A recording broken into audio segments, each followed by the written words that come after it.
Hi.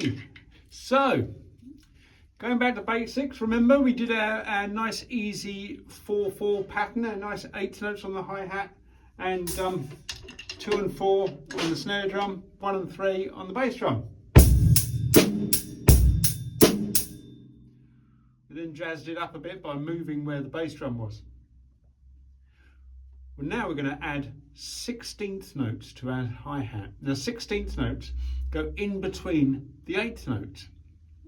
So you end up, instead of going 1 and 2 and, we use this hand to go in between 1 E and 2 E and 3 E and 4 E and Bass drum is still on 1 and 3.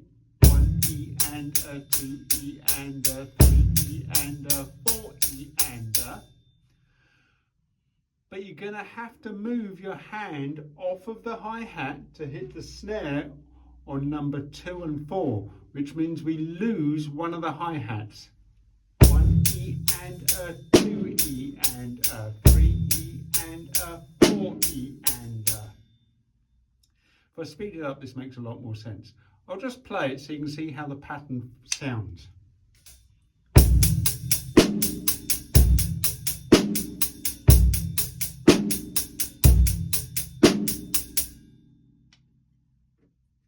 The idea is to keep this nice and gentle, use the tips about halfway into the cymbal, just keep it nice and gentle and nice and steady. 1 E and 2 E and 3 E and 4 E and Don't worry about speed, the speed will come by itself. Concentrate on keeping that nice and steady. Okay, you might have a bit of trouble with your left hand, keeping that nice and even.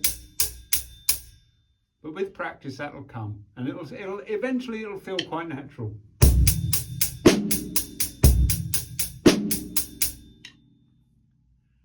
Then, when you're used to that, swap between 8th notes and 16th notes so you get to feel comfortable where everything kind of sits and lands. A bit like this. 2 and 3 and 4 and 1 E and 2 E and 3 E and 4 E and 1 and 2 and 3 and 4 and 1 E and 2 E and 3 and 4 E and Take everything really slowly, really slowly. Try and get it nice and rhythmic so it's all nice and even, but don't rush. And you'll get there in the end and it'll start to sound really cool. Anyway, I'll see you in the next video. Cheers, bye bye.